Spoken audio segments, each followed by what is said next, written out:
Tere! Kätte on jõudnud mai 2026 ja me salvestame täna kogukondade uurimisrühma 6. podcasti. Ja tänane teema on suhtlemistreening, suhtlemistreenerid, suhtlemisoskused. Ja meid on täna 3, saame kõigepealt omavahel tuttavaks. Ma pööran siia poole, teie poole. Kadri Kõiv. Rõõm, et sa oled siin. Ole hea, räägi, kuidas sina oled Tartu Ülikooliga seotud? Ja tere, aitäh kutse eest. No, kui ma Tartu Ülikooli enda seoseid hakkan jagama, siis ma võib-olla sinna päris algusesse ei lähe, et millal ma ise olin tudeng ja kuidas ma õppisin ja nii edasi. Kuigi ma arvan, et see mind väga palju mõjutanud ja sellel on oma osa, et ma olen suhtlemistreener. Aga täna ma töötan Haridusteaduste Instituudis. Minu pealkiri on suhtlemise noorem lektor. Ma olen osalise töökoormusega ja sellel kevadsemestril olin seotud siis sellise alusainega, kus muu hulgas siis minu roll oli õpetada tudengitele enesekehtestamist ja piiride seadmist. Ja ma olen muidugi ülikooliga seotud teistest rollidest veel, et oma ettevõtte kaudu ülikoolile olen täienduskoolitusi läbi viinud juba peaaegu 10 aastat. Ja seal on mitmeid teemasid ja osad on väga tihedalt seotud suhtlemisega, osad on rohkem võib-olla seotud sellega, et kuidas organisatsiooni sees omavahel teha koostööd ja üksteist toetada keerulistes olukordades, ehk et see kovisiooni nagu temaatika on minuga kaasas käinud. Ja neid kokkupuutepunkte võib-olla on veel, aga et kõige tähtsamad, ma arvan, ma praegu rääkisin ära. Ja kuna me oleme selle podcasti ju adresseerinud ülikooli töötajatele, siis ma alati pean ütlema seda ka, et ülikoolis ju töötab minu nimekaim. Et siis, kui te mulle tahate kirjutada, siis on see kadrikoiv.2 ja UT, nii et mina ei ole nagu selle koha pealt nime poolest ei ole ma siin unikaalne ega esimene. Jah, aga oskuste poolest absoluutselt oled. Võib-olla küll. Ja, aga me jõuame sellest rääkida. Ja Endel Hango. Ja sina töötad samamoodi ülikoolis, aga mitte samas üksuses, kus Kadri. Ole hea, räägi, kus sa töötad, mis sa teed? Tegelikult on samamoodi, et kokkupuutud on mitmesed. Mul on isegi 2 töölepingut. Mul on siis sama noorem lektor, mis on peatatud, aga nüüd ma olen noorem teadur. Kasumlik projekt majandusteaduskonna juhtimisõppetolli jaoks. Et olen doktorantuuris, uurin siis meeskonnatarkust ja annan mingeid aineid just meeskondadega seoses, aga siis ka ettevõttega seoses. Või nii-öelda osutan teenust ka siis nagu juhtide koolitamise teemal. Jah, just. Ja siis ma tahaks öelda, et mulle meenub, et ma olen teie mõlemaga suhtlemistreeninguid teinud ja ma olen teie mõlema õpilane olnud ja olen. Et praegu Endel on siis minu õppejõud või lektor ja siis Kadri kursusel ma käisin augustis 25, mul tuleb meelde. Nii et mitmel tasandil. Aga ma ütlen mõne sõna ka, et kes podcasti kuulavad, et kuidas ma seotud olen. Et endiselt ma töötan Ühiskonnateaduste Instituudis ja siis nüüd üks 15+ aastat on suhtlemistreeningud meie instituudis olnud erinevate ainete raames, bakalaureusõppes, rakendusõppes ja siis magistriõppes, kus ma siis erinevate kolleegidega olen teinud. Mul tuleb meelde, et me oleme kunagi ka Pärnu kolledžis teinud sinuga, Kadri, koos suhtlemistreeninguid, et tegelikult see ajalugu on hästi pikk. Aga et praegu on just rakendusõppes infokorraldusele, hetkel kursus on just lõppemas, ja siis infoühiskonna ja sotsiaalse heaolu bakalaureusõppe kavas on ka suhtlemis- ja koostööoskuste aine. Ja lisaks siis magistriõppes kogukondade arendamise ja sotsiaalse heaolu erinevates ainetes on võimalus siis sisse pikkida suhtlemisoskuseid, aga seal ma ei ole treeningut teinud. Et see treeningu formaat on hästi spetsiifiline. Nii, ja räägime, mis on suhtlemisoskused kõigepealt üleüldse. Et see tundub nagu nii tavaline sõna, et kõik inimesed, suhtlevad, sünnime ja siis hakkame tasapisi suhtlema, eks, aga sa juba teed sellist nägu, on ju, et tegelikult see on oskuste kombo ja minu kogemus on küll, et ikka jälle kõigi kursuste algustes inimesed tulevad ja siis on see kimbatuse hetk, kus ma saan aru, et nad mõtlevad, et suhtlemine, oota, ma ju suhtlen niikuinii või mida me siin õpime. Ühesõnaga räägime sellest, mis on suhtlemisoskused, millised oskuste, tahaks öelda, kombod sinna alla üldse kuuluvad, et kui meie suhtlemistreeneritena räägime suhtlemisoskustest, millest me räägime? No jah. Kõigepealt üksteist aga mis kuskilt minema, et tõesti, et seda võib ju käsitleda nagu erinevalt, et mul kõige esmalt nagu meenub see, kuidas suhtlemistreenerite ühing on nagu seda defineerinud või kuidas me näeme suhtlemisoskusi.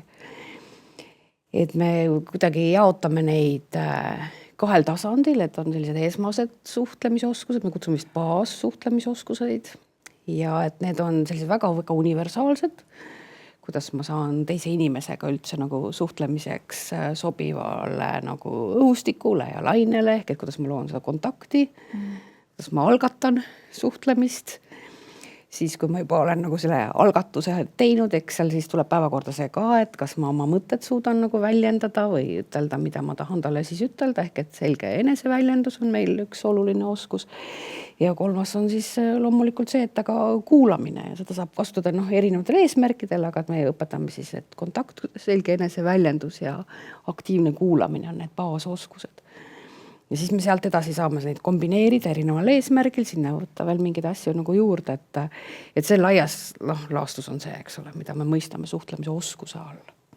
Nagu Endel jätka seda roetelu sealt. Mõtlen, et see definitsioon on, kui minu taustan, eks ole, psühholoogia, siis alati ma armastan seda psühholoogide jaotust öelda, et suhtlemine koosneb kommunikatsioonist ja väga tihti taandatakse suhtlemine kommunikatsiooni ehk infovahetuse protsessile, joonistatakse neid üks kriipsujuku ja teine kriipsujuku ja kanal ja eks ole, aga et seal on vähemalt kaks asja veel juures, on isikutaju, mis nagu psühholoogilisel tasandil on hästi oluline selle sama suhte koha pealt ja siis on see vastastikune mõjutamine, et igasugune info ja kui ma panen sinna selle nii-öelda isikutaju juurde, siis igal juhul see kuidagi nagu mõjub mulle, mis toob kuidagi juurde jah, et väga palju minu meelest mõjutavad neid baassuhtlemisoskusi ja siis nii-öelda neid, nagu me ütleme, vahest kompleksoskusi, ikkagi siis need nagu sisemised suhtlemisoskused. Sest mingi hetk me jõuame sinna ka, et mida siis inimesed suhtlemistreeningu tulemusena ütlevad või kuhu nad jõuavad, siis enamasti ei ole mitte see, et oi, ma teda kuulasin hästi, vaid see oli see, et ma suutsin rahulikuks jääda, sest see on nagu enda tajule väga palju lähemal. Jah. Väljast on muidugi näha, et okei, ta kuulas, suutis vait olla ja pausi olla, aga et kuidagi need sisemised suhtlemisoskused on seal ka olulised, mida jällegi paradoksaalselt nagu otse harjutada tegelikult ei saa. Jah, et see on see... Ja, mis nagu lugu ma endale nagu räägin sellest, mis meie vahel toimub või kes tema mulle on või kuidas ma arvan, et ta nagu reageerib mulle, et kui palju see mõjutab tegelikult seda, et mis siis on need esimesed laused või kuidas ma seal nagu käitun selles olukorras.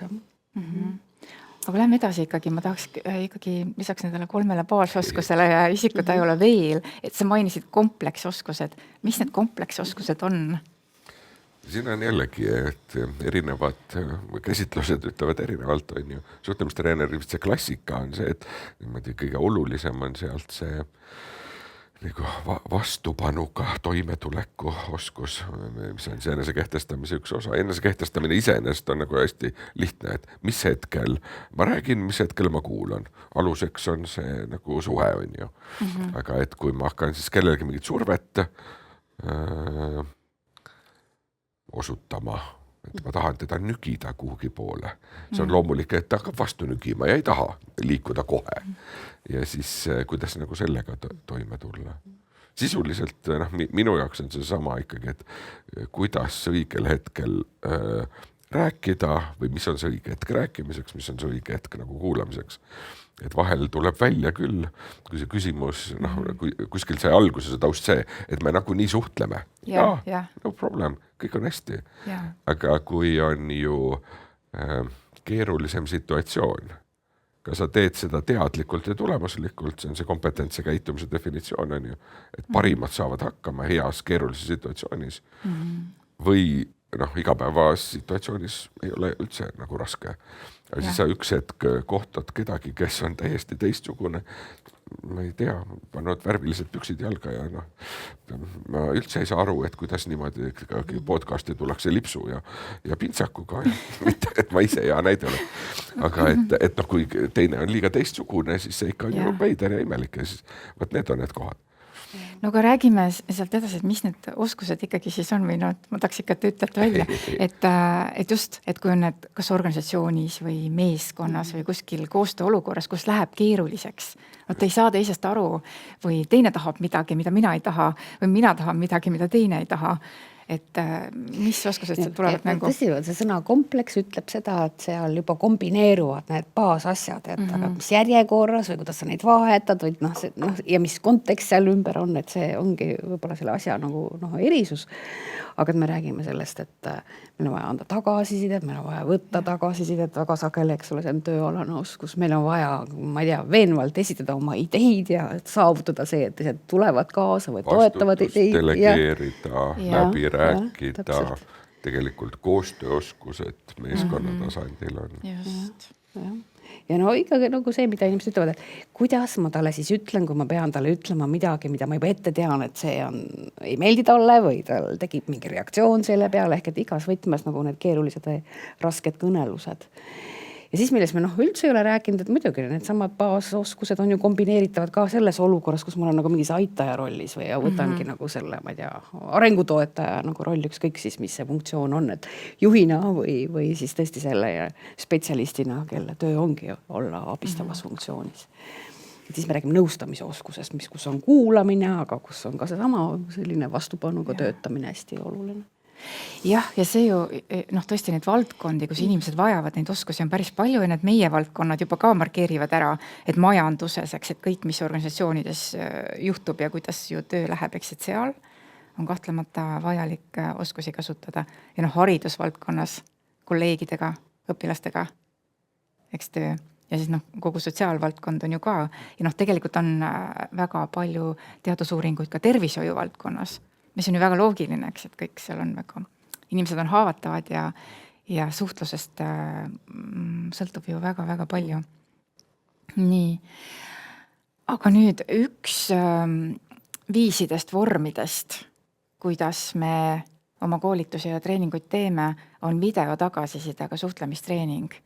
Räägime sellest, mis on video tagasisidega suhtlemistreening ja miks video? Tahad sa endal alustada? Võin alustada. Nii-öelda ametlik vastus on see, et video tagasiside võimaldab siis 3-kordset tagasisidet. Või see videosalvestus, et sa vaatad ise, treener annab tagasisidet ja gruppa annab. See iva minu jaoks on nagu see, et kui me võtame, ma ei tea, natuke sellise leebema vormi, nagu on rollimäng.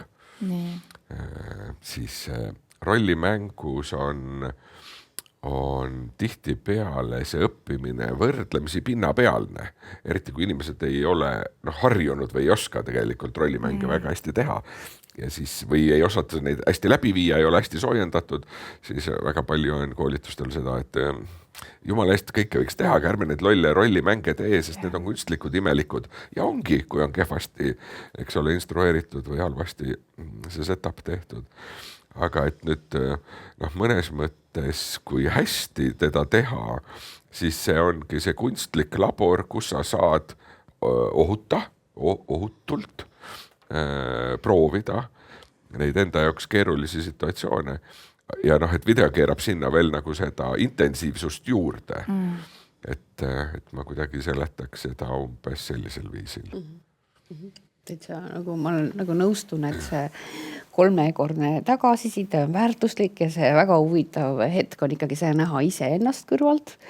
et see puutub kõikides muudes ju vormides, et mul on siis võib-olla see kaaslase reaktsioon, kui me teeme lihtsalt rollimängu või mingit arutelu, siis meil on need samad mõtted, mida me võib-olla siis teiste mõtetega rikastame, aga siis ma näen ennast korraga kõrvalt mingis situatsioonis ja tavaliselt minu kogemus on see, et inimene ise on palju kriitilisem kui see kogu see ülejäänud seltskond seal juures, et kuidagi meil on teine taju iseenda käitumisest, ma arvan.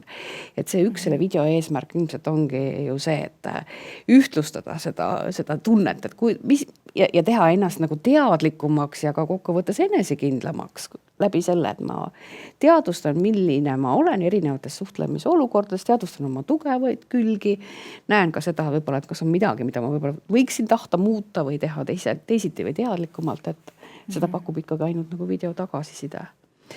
Ja inimesed võib-olla algul nagu tunnevad natuke ebamugavalt. Minu arust nagu kolleeg meil ütleb, et algul korra kipitab, aga pärast läheb üle.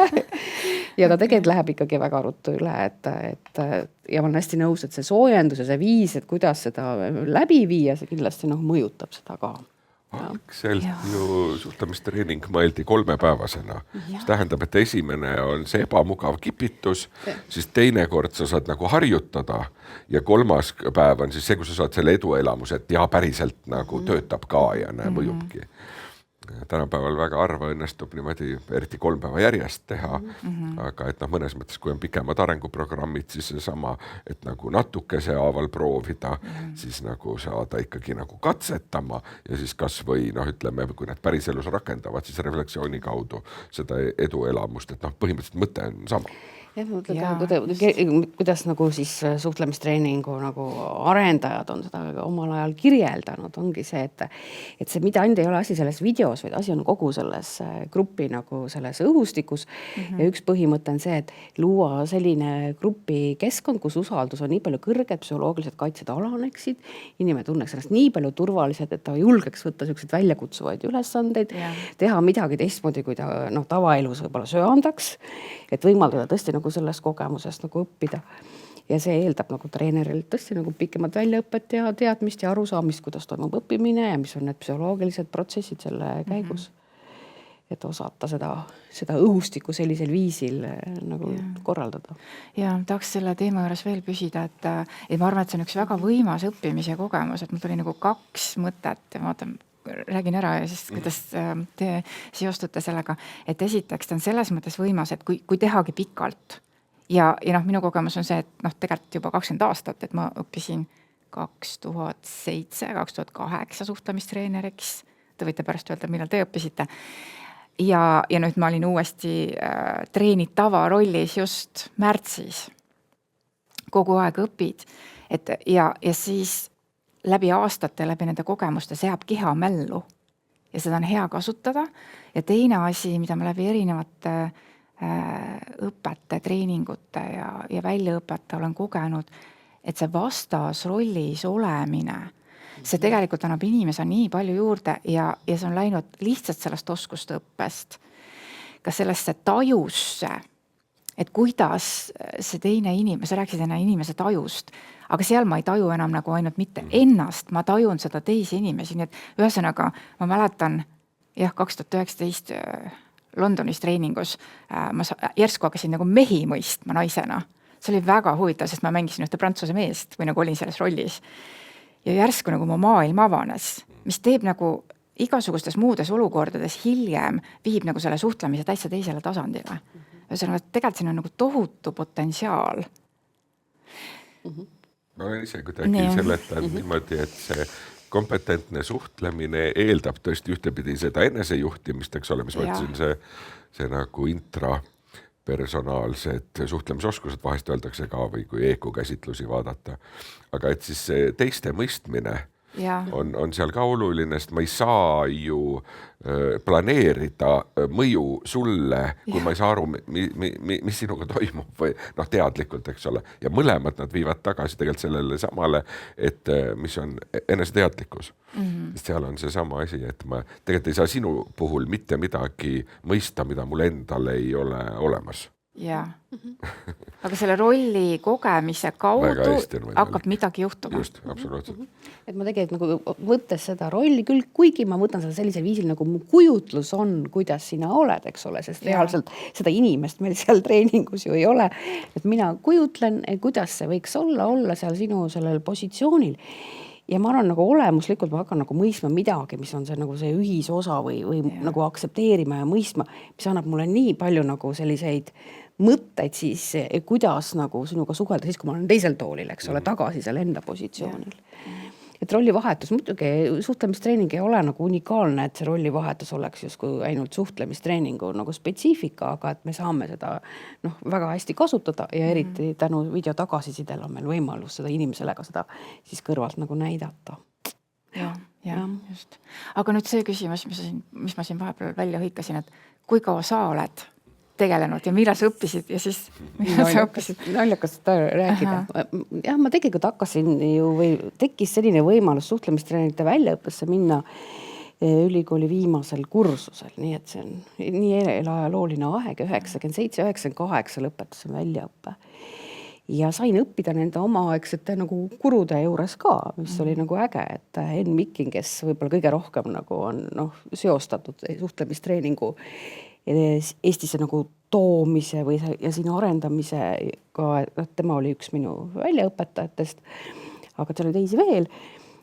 Ja see on nagu huvitav, et tegelikult sellest hetkest, kui see väljaõppe lõppes, et ma kogu aeg olen treeningut teinud ja tihtipeale koolitajatega arutame seda, et kas suhtlemistreening on nüüd surnud ja kas aeg on läbi ja absoluutselt selle kõrval on nii palju teisi arendamise viise veel tulnud ja mingil hetkel on sellised võib-olla mingid atraktiivsemad ja huvitavamad meetodid ja jällegi kuskilt vaikselt see treening jälle tuleb nagu intensiivsemalt ja aktiivsemalt jälle esile, nii et ma arvan, ta on ikka olnud oluline tööriist mul kõik need aastad. Läbi pikkad aastad. Osalesin ise vist 2001 esimest korda, aga väljaõppes oli 2-3 efektiivsustreeningus, mis oli natuke see üldise suhtlemise efektiivsuse poole. Aga kuidagi tuli praegu pähe see, et ta ikka vist ei saa ära kaduda, sest see juurikas on ju rohkem kui 100 aasta taguses nii-öelda rollitreeningus. Et seal kuidagi see on nagu loogiline asi, mida originaalist aretati välja siis nagu rollispetsiifilise ma ei tea, siis kompetentse käitumise harjutamiseks. Et ma ei tea, kutsekoolis sõna otseses mõttes, siis Ameerikas tehti neid videotagasisidega rollitreeningud, et kuidas sa, ma ei tea, klienditeenindajana, eks ole, teenindad või kuidas sa Ja sealt võtsid sakslased ta üle ja meile ta jõudis sealt ringiga suhteliselt siukese behavioristlikuna esialgu. Aga mulle tundub, et nüüd me oleme need juurikad ja sügavamad kiid ka üles leidnud, et selles mõttes lootust, et ta nüüd üldse ära kaob, seni kui inimesed suhtlevad, ei ole. Et ei juhtu nii, et ma ei tea, 10 aasta pärast sünnivad lapsed, kellel on kõik see pagas juba geenidest kaasas. Liiga vähe aega, 10 000 aasta pärast. Okay. Aga läheme selle juurde, et ülikooli kogemus, et keda te kõigepealt võtame selle, et keda te olete koolitanud. Et hästi erinevas, üliõpilastest, eks ju, päris algajatest üliõpilastest, kes astuvad ülikooli kuni siis juhtideni välja. Jah, võt seda nüüd võib hakata mõtlema, et koolitanud, õpetanud, õppetööd läbi viinud, mis rollist või mis viisil, aga ma mõtlen kõige lähemal nagu suhtlemistreeningule. Tegelikult on ikkagi üks täienduskoolitus ülikooli töötajatele, nii akadeemilised kui tugistruktuuride töötajad võivad selle koolitusele osaleda, kolleegiga koos seda viime läbi juba, ma ei tea, 7-8 gruppi on vist toimunud või isegi nagu rohkem ja selle pealkiri on enesekehtestamise koolitus, ma arvan ikkagi, mitte treening. Ja ka selle sügisel on need kavasid nii, et seal me kasutame siis esimesel päeval tõesti hästi palju nagu videotreeningu nagu põhimõtteid ja teemegi harjutusi ja teine päev on meil selline jätkupäev see veebi vahendusel. Rollimängu ikka teeme, aga seal siis seda video tagasisidet ei kasuta. Ja võib-olla see on tõesti selline nagu formaadilt kõige lähedasem asi sellisele klassikalisele suhtlemistreeningule. ja teemad on hästi huvitavad, et tõesti, et kuidas siis panna piire ja kuidas üldse on nagu siin oma tööalases olukorras aru saada, et millal võin öelda ei ja kuidas ma võib-olla kedagi oma kolleegidest ikkagi nagu saan sellisesse konditsiooni, et ta täidab tähtajaks kokku lepitud ülesandeid ja kui ta ei täida, kuidas ma siis reageerin. Noh, see on nagu see temaatika, mis seal on olnud. Ja võib-olla viimastel aastatel on ka palju seda temaatikat, et meil on ju selliseid välisõppejõudusid ja välistudengeid ja äkki nendega suhtlemine on kuidagi teistmoodi suhtlemine kui sellise kodumaise kolleegiga, et kuidas aru saada, kuidas talle läheneda ja neid samu asju temaga nagu rääkida, et see on selle kursuse põhisisu. Ja see, mida ma Haridusteaduste Instituudis tudengitega läbin, ma ikkagi ütlen, et see on niisugune nagu pigem tõesti sõna efektiivsustreening, et ikkagi suhtlemiskompetentsid, aga videotagasid ei kasuta ja palju seal muidugi on tudengil seda iseseisvat tööd vaja teha selleks, et see aine ja konkreetne teema nagu läbida. Ja et see kontakti on nagu vähe. Ja. Väga põnev just, et töötajad tulevad treeningusse ja töötajatel on vaja neid oskusi oma igapäevases töös kolleegidega suheldes. No näib nii, et esialgu alati semestri alguses, kui see välja kuulutatakse, siis on meil seal ootelist. Muidugi see päev, kui see koolitus aset leiab, siis nimekiri on korrigeerunud ja kõik ei jõua kohale, elu on vahele tulnud. Aga et jah, et jätkuvalt see on nagu aktuaalne. Ja. Kui suure grupiga te teete? Luba on nimekirja harata kuni 16 inimest. Reaalsuses tavaliselt jõuab kohale 12, nii et see ideaalne grupi suurus tegelikult harjutamiseks.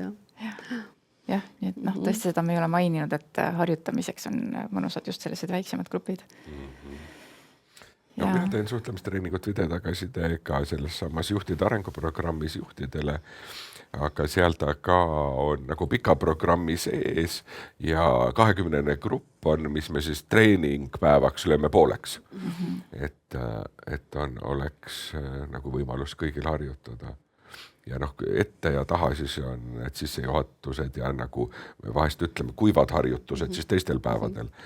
Et see on siis nagu rollimängud, eks ole, ilma videota, et vahel me soojenduseks lihtsalt, et seda nagu sama, ma ei tea, mingit minakeele mudelit, eks ole, suupäraseks saades teeme nagu kuivi harjutuse. Aga et tudengitega mul on niisugune vahva aine nagu meeskonnad organisatsioonis ja ma ütleks, et ma pigem seal loomulikult suhtlemisoskusi nagu käsitlen lühidalt ka, aga et seal ma pigem pakun neile seda võimalust, et teha siis päriselt nagu seda omavahel suhtlemist. Sest et mina väidan seda, et enamus, võib-olla nüüd olen liiga ebaõiglane kolleegide suhtes, aga enamus grupitöid ei ole meeskonnatöö, ei ole koostöö, vaid need on individuaalne töö grupis, mis on nagu natukese teine asi. Ja sama kogemus on mul keskkooli õpilastega ka, sest suhtlemistreenerite esindajana ma olin ju mitu aastat seal Arvamusfestivali nõukojas, kes me tegime koostööd erinevate keskkoolidega, ja siis ma näiteks Paide riigigümnaasiumis käisin andmas mingit valikainet, mille üldpealkiri on umbes demokraatia kultuuri arendamine, aga just see nagu suhtlemise ja meeskonnatöö plokk oli siis minu vedada ja seal ka ikkagi kuidagi nagu see mõte iseenesest, et kui mina küsin küsimuse ja sina vastad, siis see ei ole lõpp. Vaid see võiks olla algus. Just. Muidu koolis on õpetatud, eks ole, et kui sa ütled õige vastuse, siis sa saad pai, kui sa ütled vale vastuse, siis sa saad ta ja see on lõpp. Aga nagu suhtlemise koostöö seisukohalt, see peaks olema algus. See on see, kust alt üldse nagu asi hakkab nagu et ma hakkan vaatama, et kuhu me edasi lähme või kas lähme või mis me siia loome, eks ole. Ja see mõte on ikkagi noortel kahjuks minu meelest koolis selle õige vale vastuse tõttu nagu ära võetud. Ja kui ma vaatan ka neid meeskonnatöö aineid, ma teen eks ole, nii bakas kui magistris ja sessioonüliõpilastega, siis bakas esimene aasta see on ikkagi nagu nad tahavad arvata ära, et kuidas see õige vastus on. Ja siis nagu, kui ma teen nagu täiskasvanud inimestega sessioonõppes, siis nemad juba oskavad. Nad on päris elus pidanud uuesti selle nagu meeskonnatöö ja suhtlemise nagu ära õppima. Aga Aga tead, see on küll huvitav, et saada seda kinnitust oma käitumisele, eks ole, kas just päris sellisel kujul, et kuule ütle, kuidas nüüd õige on, aga mida teie arvate, mis teie meelest oleks õige, et inimestel on vaja nagu valideerida tegelikult neid oma lähenemisviise ja tõesti selline treeninguformaat võimaldab valideerida päris hästi.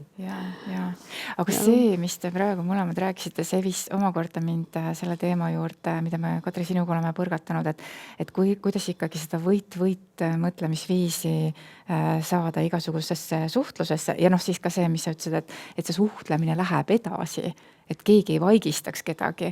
Kui me korra räägiks sellest ka, sest nüüd me läheme sinna täitsa sisusse, et mida me õpetame ja miks me seda õpetame. Mis on selle võit ja mida see üldse tähendab, see võit suhtlemisviis teie jaoks? Ja miks me seda ikkagi taga ajame? Ma läheks siis nagu hästi kaugele ajalukku, see jätkonna aasta 1998, kui me tegime siis Eesti suhtlemistreenerite ühingu ja nüüd oli siin hiljuti üks konverents, millega seoses ma nagu vaatasin üle seda, et mis me siis tollel ajal ütlesime, et miks me seda tahame teha. Et lisaks sellele tungile jääda kokku nende inimestega, kes tundusid toredad ja ajavad sama asja ja koos on jõudsam, seal oli siis selline eesmärk ka veel, et levitada ühiskonnas kõikide osapoolte huve ja psühholoogilisel võrdsusel nagu baseeruvaid suhtlemisviise. Ja siis mõtleme aastal 1998, meil oli kõik siin kiired muutused ja uued kultuurid, eks nii organisatsioonides kui ühiskonnas. Et see tundus nagu hästi nagu oluline, et see viis, et kuidas me suhtleme, et me oleksime avatud, et me tõesti arvestaksime kõigiga ja kuidagi ei kasutaks nii palju neid manipulatiivseid viise nagu oma asjade ajamisel. Ja siis ma nüüd mõtlen, et ma ei tea, sellest siis on nüüd oma jagu aastaid möödas, et meil on vist tegemata töö, ma ei tea, suhtlemistreeneritena või see on nagu väga seotud inimeste nagu baasolemusega, et oma särk on ikka lähemal, oma huvid on lähemal, et see nõuab mingit nagu mõtlemise nagu küpsust, et ma mõtlen, aga mis see sinu positsioon on või mis see sinu motiivid on või kuidas me koos ühiselt saaksime mõlemad nagu rohkem, kui et nagu omavahel nagu võisteldes rohkem. Ja see võitja või win-win, tõesti, et on nagu ka suhtlemistreeningule ette seda heidetud, et ajate nüüd mingit Ameerika asja ja meie suhtlemismaneerid siin Põhjamaal või Eestis on nagu teistsugused. Aga ma arvan, inimlikul tasandil see on täpselt see, et kas ma teen ja tegutsen sellel põhimõttele, et meil kõigil oleks siin hea olla või ma eelkõige sean esiplaanile oma huvid. Jah, aga räägime sellest veel. Mul on ka kuidagi see, et ma läbi aastate kuulen ikka, et kompromiss on hea ja kohandume ja siis mul tuleb see sama Ameerika raamatuõpikutest joonised silmad ette.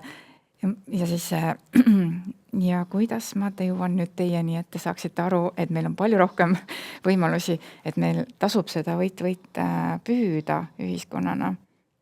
Igal ühel oma elus ka, et me jõuame palju kaugemale. Ja see endal hästi palju mõtteid, et osa sellest on ju see, et mul see teine müts on siis grupi psühhoterapeut. Psühholoogi müts, et üks on puhtalt nagu see traumakultuuri ja nagu üldise ärevuse teema kas individuaalselt või siis ühiskonnas tervikuna. Mis teeb, et see mõnes mõttes seletab seda, et miks seda on nagu nii õudselt keeruline nagu rakendada või teha, aga et kuidagi mind ikkagi kõnetab tegelikult see sama nagu kogukondade teema, et me oleme sündinud mingisugusesse gruppi või kampa, me tegelikult areneme ja õpime selles kambas ja siis nagu jällegi, et kuidagi nagu vahepeal miskit juhtub ja siis vahepeal tundub, et me saame nagu ise hakkama, see on see mitte kunagi lõppev teismeiga, mida vahest küll omistatakse sooliselt meestele, aga mina olen seda näinud naistel täpselt samamoodi. Ja siis nii-öelda heal juhul siis, ma ei tea, need Toskaana päikese all ja mingisugustes kohtades inimesed leiavad ennast taas ja selle rahu ja siis saavad aru, et ikkagi tegelikult on nagu okei teistega koos olla. Et ei pea nagu kogu aeg võistlema. Aga et mul on jällegi, mina süüdistan muidugi kohe koolist, mul on endal see koolitrauma akadeemiline kahjustus, et seal kuidagi õpetatakse halvasti või kuidagi see võistlemine või see kuidagi hoiak läheb nagu käest ära. Sest jällegi jabur näide, aga eelmine aasta olin pikalt Prantsuse Polüneesias, mis on nagu täiesti teise kultuuriruumiga koht, kus ei ole olnud nagu moodsas mõttes sõdasid, nad ei ole konfliktidega üldse olnud nagu seotud. Ja seal ei ole sihukest asja. Seal on nagu ongi võitja või see, et nagu inimesed on head ja toredad, sa lähed kellegile kuskil pimedal külatänaval juurde, sina ei oska tema keelt, tema ei oska sinu keelt, aga ta aitab. Nagu üldse mingit küsimustki ei ole. Ja siis mõtlen nagu selles läänelikus mõtteviisis võib-olla meil nagu jõuab see kohale, see võitja sellisel hetkel, kui me saame aru, et okei, ma sain küll oma tahtmise, ma sain ennast maksma panna ja võitsin sind ja kuri vaim, ma ei ole ikka rahul. Mul ei ole hea olla selles asjas. Mind ikkagi nagu puudutab mingil viisil see ka, et aga kuidas sina siis seal selles olukorras saad. Et ma arvan, see mõtteviis tekib nagu olulistes suhetes, et ma saan aru, et minu võit ei anna mulle rahulolu, ma ei saa võita sinu kaotuse hinnaga, see tegelikult ei ole jätkusuutlik. Et meil on vaja nagu midagi veel ja sa tõid selle kompromissi sõna, et see on hästi huvitav selle üle arutada, et enamik inimesi arvab, et kompromiss ongi see ülim lahenduse viis, kuhu välja jõuda. Ja siis me saame aru, mis selle kompromissi taga on, et see on ju järeleandmine mõlemalt poolt, et mõlemad annavad järgi, mingis lühikeses ajahetkes võib-olla kuidagi saame siit edasi liikutud ja see tuleb uuesti jälle päevakorral, eks ole, et see tegelikult on mõnes mõttes niisugune nagu ajutine lahendus. Siin ma nagu natuke võib-olla oponeerin või siin on see termin, see töötav kompromiss. Mis tähendab, eks ole, seda peamiselt, et me ei lähe piisavalt sügavale ja selles mõttes ta võib nagu töötada, see on ju kiire, see on igapäevaelus, selles mõttes ta toimib. Ma ei tea, poes, tänaval, parklas, aga jah, et kui nagu see ei anna elule tähendust ja see ei anna mingisugust nagu selles mõttes olulist tulemust. Aga... Ja siis on nagu huvitav kohata neid inimesi, kes on teinud võib-olla neid töötavaid kompromisse või mingisugused vahelahendusi ja need hakkavad kuhjuma kuskile, eks ole, kuhjuvad ja siis kusagil sa tunned ära niisugused väljaütlemised, et miks siis mina alati pean olema see või miks on nii, et mina pean võtma selle vastutuse, kuidas saada nii, et teine teeks ka midagi ja siis me oleme selle koha peal uuesti tagasi. Lähisuhetes ei toimi, mis tähendab siis ka, kui võtta ikkagi, et me kolleegidega oleme päris arvestatav aja koos, siis ega... Jah, ma tahtsin öelda, et lähisuhetes see ei toimi, sest me oleme lihtsalt nii lähedal, et kasulik on, kui me läheme selle võit ja läheme sügavale ja otsime, mis mõlemad vajavad.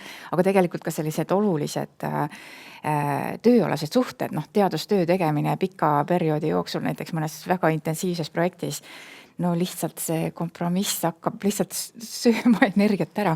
Ja lõpuks keegi ei taha seal enam midagi teha, sest et saad aru, et kõik teevad pooles vinnas ja kuidagi moodi. Ja... Üks roll mul ju, millega ka ma olen otsapidi ülikooliga seotud, on see, et ma olen meeskonna lepitaja ja siis kui on mingisuguseid nagu pikaajalised jamad ja päriselt ka keskmine jama, millega eestlane lepitaja juurde tuleb või enamasti tuleb lepitust vajavate inimeste ülemus, nagu ja siis, et palun tehke kuidagi midagi, on ikkagi 3-4 aastat. On see kestnud? Jaa, 3-4 aastat, et inimesed nagu sa ütled neid kompromisse kogunud või mingit jama ja seal on juba ammu hilja mõnes mõttes. See hakkab tervisele ju, füüsilisele ja vaimsele ja töövõimele ja...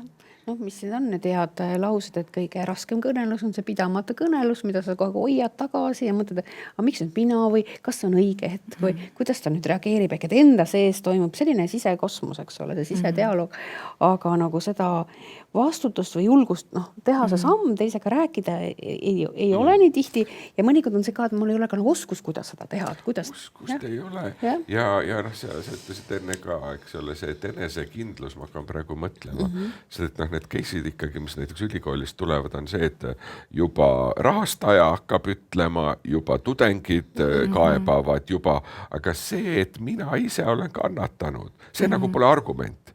Et ma nagu, selle ma kannatan ära või saab hakkama. Ja see minu meelest on ikkagi nagu väga halb.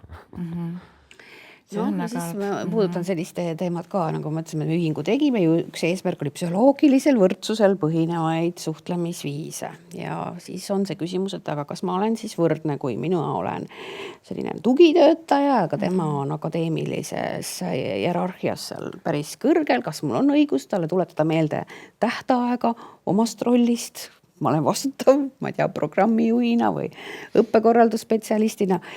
Ja see on see teema, mida päris palju, eks ole, me käsitleme siis selles enesekehtestamise koolitusel ka, et aga kuidas leida üles oma rollist tulenev õigus ja algatada seda vestlust ja samas olla tõesti selle juures selline lugupidav ja tõhus, et kui ma tuletan teisele meelde tema kohustusi, ma võin seda teha väga erineval viisil.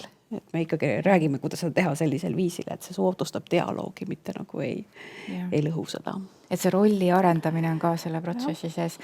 Aga siit juba kostub sellist tagasisidet kolleegide poolt, aga kui nüüd korraks võtta täitsa see teema, et need, kes on treeningus käinud, mida nad peegeldavad tagasi ja nad ju kirjutavad refleksioone või siis tulevad järgmisel korral ja on mõelnud, kogemuse peale räägivad, et alustan endal sinust, et mida sa kuuled või mis sul meeles on, mida inimesed tagasideks ütlevad, mis nendega on juhtunud või toimunud õppimise ja treenimise käigus? Alguses on ikkagi see, et hakkasin märkama. Seal ma jälle rääkisin liiga palju või seal mulle tundub, et ma ikka olin ebaselge või nii. Siis kuidagi vahel see järgmine samm on kuidagi see, et pigem siis nagu ma enne ütlesin, inimesed ütlevad, mul õnnestus rahulikuks jääda. Ja siis seda pannakse selle arvele, et aga me eelmine kord arutasime siin, et ma nagu juba elasin natukese need emotsioonid läbi, oot selles kunstlikus situatsioonis, millest algus arvasid, et üldse mingit kasu ei ole ja siis tagantjärgi et ikkagi tõesti õnnestub seal kuidagi nagu märgata ja rahulikuks jääda.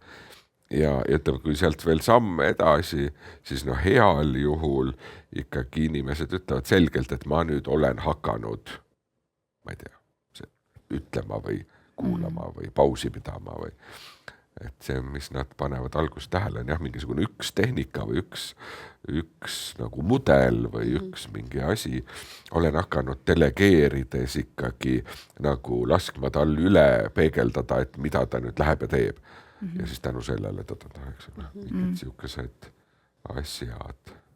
Ma mõtlen, et see, mida nad otsima tulevad, võib-olla ei olegi see asi, millega nad siis nagu lähevad, et nad võib-olla tulevad otsima, et neil on nagu puudu mingi info ja see info on see, et mis ma pean tegema, et tema teeks nii, eks.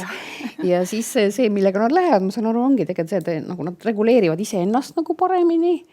Nad on nagu võib-olla kuidagi mõistavad nagu teise positsiooni paremini ja suudavad seal seda dialoogilisust nagu tekitada või seda koostöömomenti nagu näha.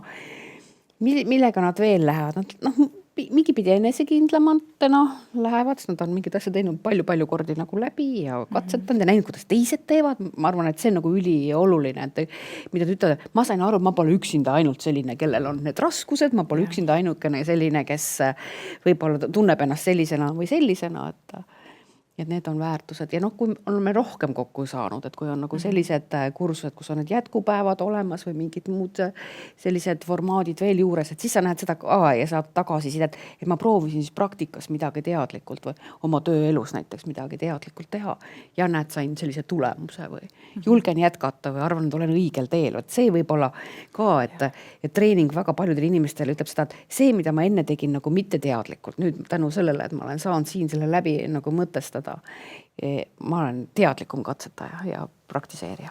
Ja. Ma kinnitan tõesti ja lisan siia ka, et tõesti, et rõõmu teevad need refleksioonid, kus inimesed ütlevad, et nad on teadlikult märganud ennast, oma emotsioone ja panevad tähele fakte, mõistavad teise inimese positsiooni ja neil on eesmärk, nad hoiavad läbi selle vestluse eesmärki, ei lase ka seda oma eesmärki ära kaaperdada, aga see eesmärgi jutt ei ole peale surumine, vaid see on ikkagi koos otsimine, et võit, et mis me nüüd teeme, sest me vajame, et see tööülesanne saaks tehtud või tiim teeks selle või selle teise otsuse ära. Et need sellised märkama õppimised ja teadlike käitumiste valikud tulevad juurde. Ja seda on hea lugeda. See, et mida ma teen, vaid nüüd mul tekib see nagu dimensioon, aga kuidas ma seda teen. Et suhtlemisülesanne muutub ka nagu paralleelselt oluliseks selle tegevuse käigus. Ja siis see eristamisoskus, et need ongi erinevad oskused, kas või kontaktist, eks ju, et mida ma alguses teen ja siis inimesed teevad tõenäoliselt harjutades ka ja päriselus ka siis, kui nad lähevad, proovivad neid asju teha alguses enda jaoks ebaloomulikke asju, aga kui nad saavad aru, et need töötavad, siis nad hakkavad üle võtma ka. Et see on ka nagu tore, et seda pidi saab. Kuidagi tuli meelde, siis ma ütlen välja, ülikoolis on seda vähem olnud otse niimoodi suhtlemistreeninguga, aga kui on need arenguprogrammid, kus suhtlemistreening on sees nagu rolli muutmise mõttes, siis ikkagi 1/10 saab aru, et see uus roll ei ole minu jaoks. Ja seda ma olen siis ka alati tellijatele öelnud, et see tegelikult on ju hea. Ja inimesed ise on ka pärast nagu suhteliselt rahul. Mõistan, mis seal veel kõik on, eks ole, millesse ma ei ole süvenenud enne. Aga ütleme, ülikoolis on see natuke teistmoodi, kuna siin on ka see roteerumine ja ümbervalimine, eks ole, siis kui me oleme vaadanud, et keda siis, ma ei tea, juhtide arenguprogrammi lõpuseminarile vilistlastest kutsuda, ja siis pole enam juht, pole ülikoolis, eks ole. Just kui nagu on halb tulemus, aga siis tegelikult on väga hea tulemus. Tegelikult on mõnes mõttes nagu väga hea, just. Jah, et inimesed muutuvad teadlikumaks.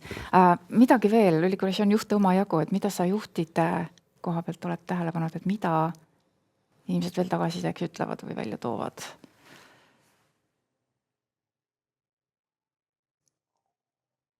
Hästi erinev on reklaamipaus, tulge detsembris juhtide arenguprogrammi lõpuseminarile, kus tegelikult on näha, kuidas saab Petsakutsa meetodil seal need nii-öelda lõpureflektsioonid esitatakse, et mida nad on saanud, kuidas see arengutee on läinud.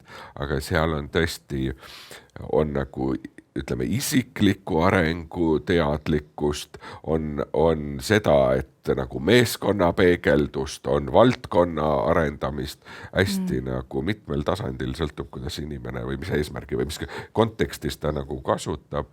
Aga et kui ma kuidagi nagu ikkagi üldistaks, siis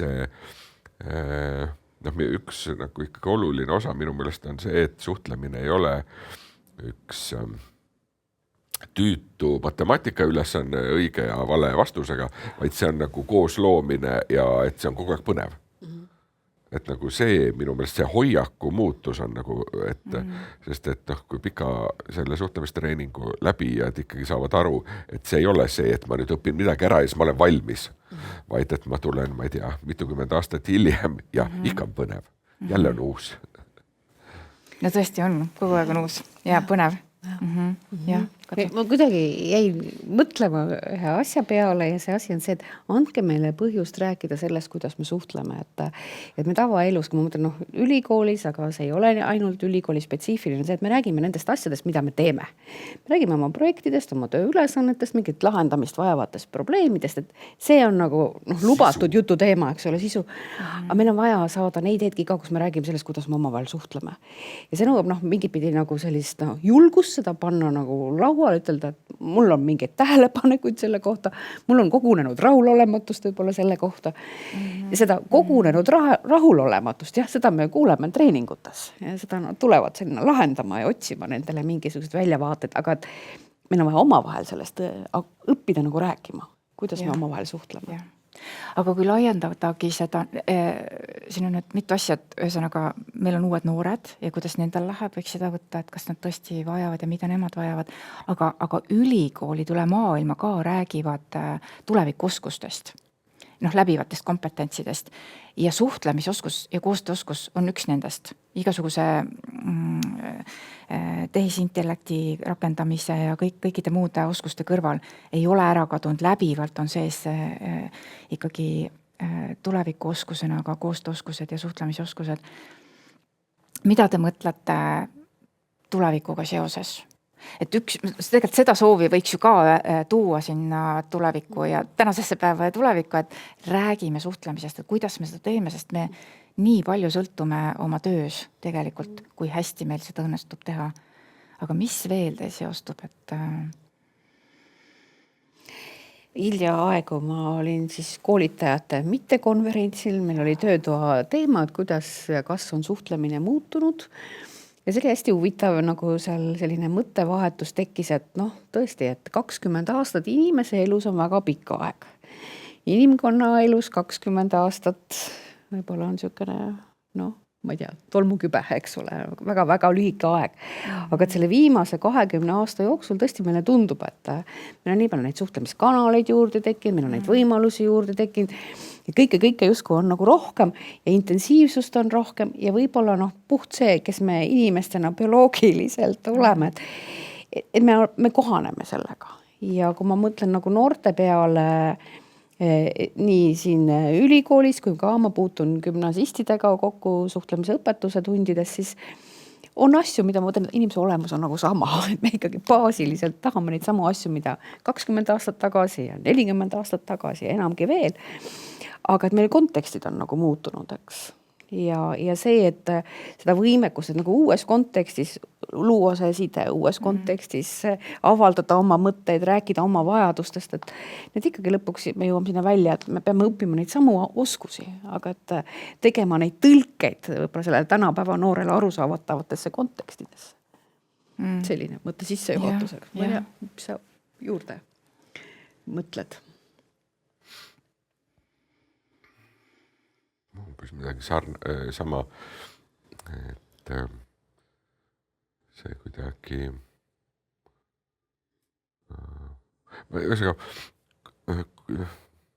ma arvan, et need asjad, millega see omavaheline sügav suhtlemine konkureerib, on ajastutel erinevad. Aga et laias laastus seal väga vahet ei ole. Et kas see on siis see, et nagu ei näe üksteist mitte kunagi ja tuleb põllul tööd teha või on see kõrvuti istumine diivanil ja TikToki kratsimine. Nagu tegelikult nagu iva minu meelest on nagu sama. Et jällegi ma tulen sinna sama Polüneesia või sellesse, et kuidagi nagu see, kui kellelgi on külas mure, siis vanasti enam seda kultuuri seal ei ole alles, aga et siis nagu tuldi külaplatsile kokku ja istuti ja arutati koos, kuni nagu ühiselt see mure ära lahendati, sest see oli, kui sinul on meie kogukonnas mure, see on meie kõigi mure. Ei ole nii, et sa üksi, et seal täna on see natuke see teistsuguse vormi võtnud. Seal õhtuti näiteks naised käivad mängimas, mis see on, bingo. Igas külas on mingi kohalik bingo hall ja siis nad mängivad seal bingot ja suhtlevad selle käigus. Mehed on seal ees ja suhtlevad siis omavahel. Ma kujutan ette, et enam-vähem sama asi toimub seal. Televiisorid, mobiilid, kõik asjad on olemas, eks ole. Aga see, mis nagu õhtuti tehakse, on see, et saadakse kambakesi kokku ja siis nagu suheldakse. See on nagu huvitav, et kui sa ütled niimoodi, et see on kogukondlik mõtteviis, eks ole, et kui sul on mure, siis see on meie kõigi mure. Et nüüd võib-olla see tänase päeva noore teema on see, et aga kes tema kogukond siis on või et see on selline virtuaalne kogukond, justkui ma kuulun kusagile ja reaalselt oma elu praktilisi asju lahendades, siis ma ikkagi olen siin ja füüsiline keha, eks, ja ma pean siin mingisuguseid tegevusi tegema ja ma tunnen siin puudus sellisest reaalsest suhtlemisest ja reaalsest toest. Et need virtuaalsed suhted ja ma arvan, tehisaru, nad üsna hästi päris palju asju suudavad meie jaoks nagu teha ja kuskil on seda võimekust vaja ka, et ma ei tea, avan ukse ja lähen päris inimese juurde ja räägin päris inimesega asju. Et need ikkagi need sellised baasilised suhtlemisoskused ja see võimekus ennast nagu reflekteerida suhtlemise olukordades, see on tuleviku teema samamoodi. Ja võib-olla on, sa rääkisid enne, et on vaja neid oskusi ka tõlkida nendesse uutesse kontekstidesse ja siis suunata või juhendada inimesi, kuidas seal siis kasutada ja neid kohti, kus saab rääkida, et kuidas siis kasutada, et need ju jäävad, need asjad meil jäävad selles mõttes, et me ju teame seda, et me inimestena suhtleme väga suures osas ka kõikidel muudel viisidel, aga mitte verbaalselt, eks. Et see, et me ühisruumis oleme, kuidas me üksteist tajume ja siis ka kuidas, mis infot me veel omavahel vahetame, kui me ühes ruumis oleme, et me seda vajame. Et me ei saa sinna sotsiaalmeediasse või kuhu ainult ära kaduda, sest siis meil ikkagi on midagi puudu ja me ei saa hakkama. See on nagu kaks asja, ühe vana asja ja siis ühe nagu värske asja kokku panna. Et vana asja on see, et ma nii mäletan, kui mina õppisin sotsiaaltööd ja sina õppisid samal ajal minuga, võib-olla kuulsid seda sama juttu. Ma mäletan, meie õppejõud ühel korral seal ütles seda, et ülikool see, mida ta annab teile, on need teadmised ja nagu mingi mõtteviisi, aga oskused, kuidas nüüd inimestega töötada. Vaata, need te peate ikkagi nagu oma raha eest pärast seda ülikooli akadeemilist haridust ikkagi ise juurde ostma ja siis ta, ma ei tea, luges meile ette, et kui palju siis see võiks maksta ja siis ma mäletan seda vaikust ja seda hetke, et et et õppimine lõppegi sellega ära, et see 4 aastat või ülikooli aega, et midagi jääb mul ikkagi veel saamata. Ja siis ma mõtlen nüüd nagu värske asi on see, et tudengid kirjutavad siis selles alusaines, kes on läbinud enesekehtestamise ja piiride seadmise nagu teema, et mida me tahame, et me tahame see, et andke meile rohkem neid võimalusi läbi mängida, andke meile rohkem rollimänge. Äkki saate veel teha ka midagi videoga ja supervisiooni ja nii edasi.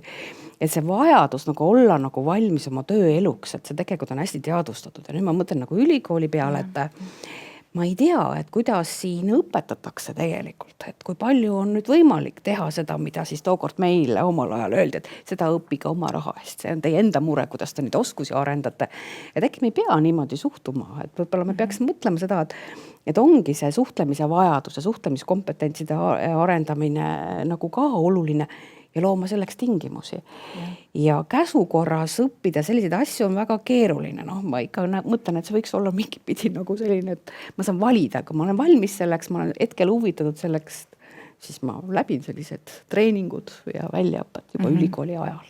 Jah, just. Minu ajal oli võimalik võtta, eks ole, lisaks sellele fookusele, mis mul oli psühholoogia, siis vist oli see, et kas keskastmes üks kõrval mingi eriala või siis algtasemel, ma ei tea, 2, siis ma võtsin majanduse kõrvale ja siis tegin ise endale õppekavast, ma korjasin ülikooli pealt kõik ained, mille nimi oli suhtlemispsühholoogia, suhtlemisõpetus, need oli nagu meeletult palju, aga ma sain selle nii-öelda aluse punkti nagu täis ja siis õnneks psühholoogia osakond kinnistas ära, et jah, võib küll, on ju. Ja kuidagi mul on sealt see, et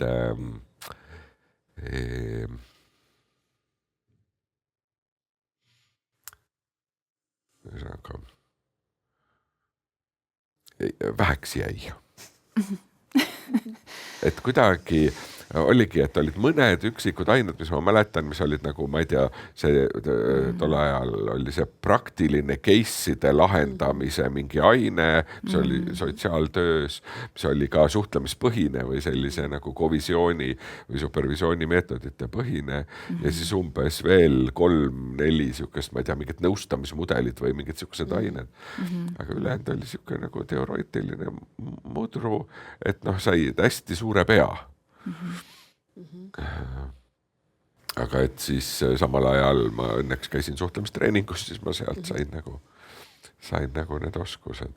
Selle oskuste poole ka, jah. Ehk et ma ei tea, see kõlab nagu võib-olla kriitiliselt, aga ma arvan, et on arenguruumi ja võiks nagu mõtelda niimoodi, et need ei vastandu tegelikult üksteisele, et see, et kas meil on sellised teoreetsed teadmised ja siis on kuskil need praktilised asjad, et on ju seda ütlemist ka, et tõesti need praktilised asjad on kutsekooli tase, et ülikoolis meil on natuke teine nagu lähenemine. Ma arvan, need ei vastandu, need on nagu vajalikud ja nende võimaluste loomine on vajalik, sest see ei peaks nii olema, et tulevane õpetaja tõesti seal töökeskkonnas on nagu uju või upu, et me saaksime teda paremini ette valmistada küll. Küsimus on sellest, kui ta on läbiv kompetents, ta peaks olema, eks ole, ta ei ole nagu õpiväljundina konkreetses selles, see on nagu teine asi, jah, siis meil on siin mingi, ma ei tea, suhtlemist treener või suhtlemisterapeut või suhtlemisõpetaja, aga et tavasuhtleja minu meelest Eestis liiga vähe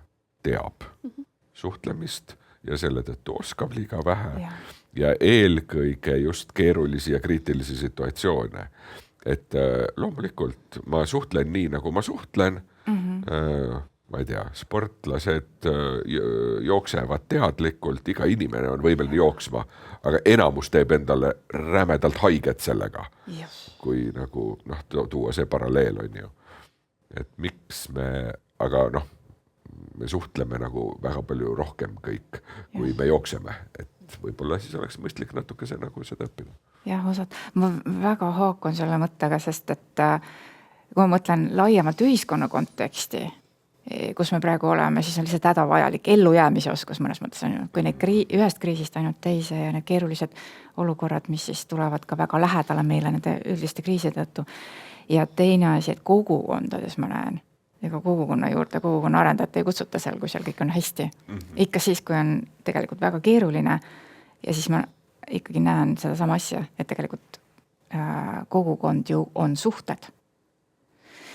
Ja siis kuidas ikkagi inimesed, on väga raske midagi saavutada, kui seda koostööd ei ole.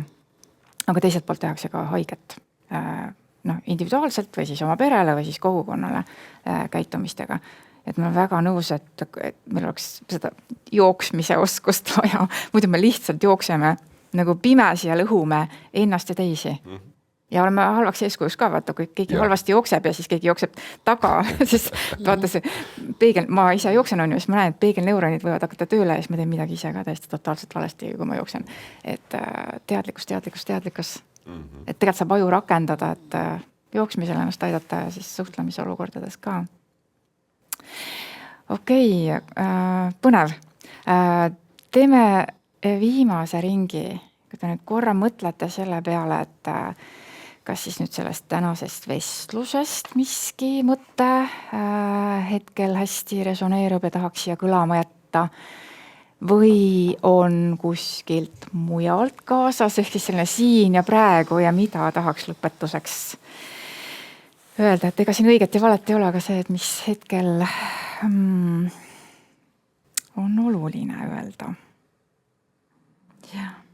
Nii, ma ei tea, kumb teist tahab alustada, et see sissejuhatus ütleb, et nüüd peab midagi suurt. Ei, see ei pea suur olema, aga vaata, mulle meeldib see, et kus on siin ja praegu on ja me oleme selles punktis just selles vestluses, kus me oleme. Ja siis... Ma ütlen ühe mõtte ära, mis mul ikka aeg-ajalt tuleb ja mida ma vahel ütlen, muidu see ei lase mul nagu olla siin ja praegu. See on see, et ikkagi kuidagi inimesed, palun saake aru, see käib enda kohta ka, et see, et sina arvad teistmoodi ja mina tean, et minul on õigus. Ei tähenda, et sina eksid. Sul võib ka õigus olla oma perspektiivist või oma, eks ole, see on nagu see, et kuidagi see enda arvamusest kinni hoidmine või see, et see siis meie vahel see ju ongi kuus, sest mina näen kuut. Sina ajad mingit 9 juttu. See. Ja, siit saame võtta tegelikult juba minna uuele ringile, eks. Aga midagi nagu lõpuga, ma ei tea, ma arvan ikka seda, et ja tulen selle mõtte juurde tagasi, et räägime sellest rohkem, kuidas me suhtleme. Väärtustame seda, et suhtlemine on oluline, aga paljudes asjades ei tule iseenesest, sellesse on nagu vaja panna oma tähelepanu, oma oskusi arendada. Ja et suhtlemise juures on selliseid nüansse, mida on kasulik endale teadvustada just nende olukordade tarbeks, kui mulle tundub, et asi nagu ei suju meie vahel või mul on teist raske nagu mõista, et sealt on võimalik nagu edasi minna. Et see ei ole tõesti nagu sa enne ütlesid, et see ei ole suhtlemise nagu lõpp, vaid et see ongi see edasi uurimise koht. ja vaata, mul on hästi hea siit jätkata, et hea edasi uurimise koht.